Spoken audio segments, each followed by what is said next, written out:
Hello guys, welcome to another video. मैले सधैँभर चाहिँ हर भिडियोमा क्रिकेट सम्बन्धी जानकारी गराइरहेको हुन्छु। यस्तै क्रिकेट सम्बन्धी जानकारीको लागि मेरो फेसबुक पेजलाई फलो गरिदिनु होला, साथ युट्युब च्यानललाई पनि सब्सक्राइब गरिदिनु होला। आजको भिडियोमा मैले T20 वर्ल्ड कप क्वालिफायर ओमन र नेपाल बीच हुने खेलको बारेमा फुल्ली डिस्कस गर्ने छु। मैले अघिल्लो भिडियोमा पिच रिपोर्ट र ब्याटिङ बोलिङ सबै मैले डिस्कस गरेको छु भने यो भिडियोमा प्लेइङ 11 नेपालको प्लेइङ 11 चाहिँ कस्तो रहनेछ, आजको खेलमा केही चेन्ज हुन्छ कि हुँदैन त्यसको बारेमा फुल्ली डिस्कस गर्नेछु। भिडियो अन्त्यसम्म हेर्नु होला।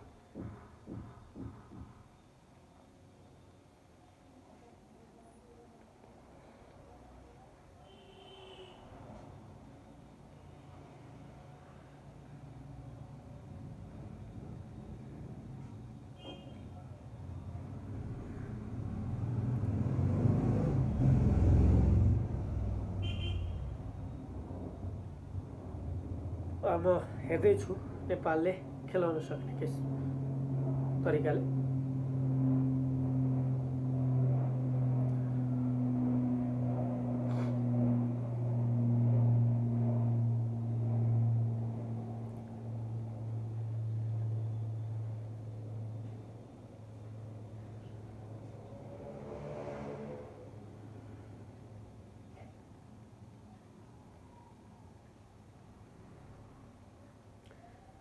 आसिफ शेख र कुशल भुटेलले ओपन गर्नेछन् भने 3 नम्बरमा रोहित पौडेल।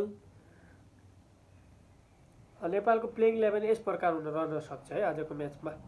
आसिफ शेख, कुशल भुटेल, रोहित पौडेल, दिपेन्द्र सिंहेरी, कुशल मल्ल, सन्दीप लामिछाने, नन्दन यादव, सम्पल कामी।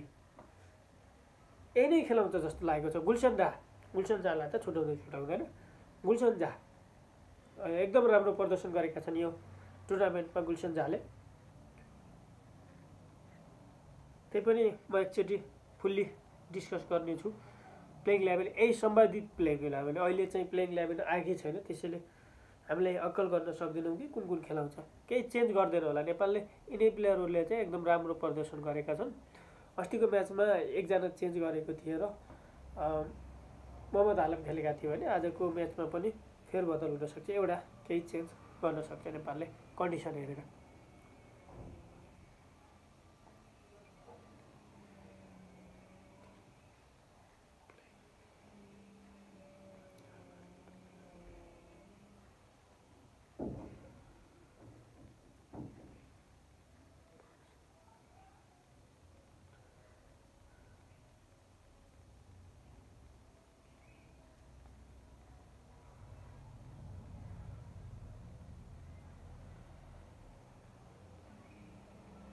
ओमनले पनि 3टा खेलमा 3टै जितेको छ भने नेपालले पनि 3टा खेलमा 3टै जितेको छ।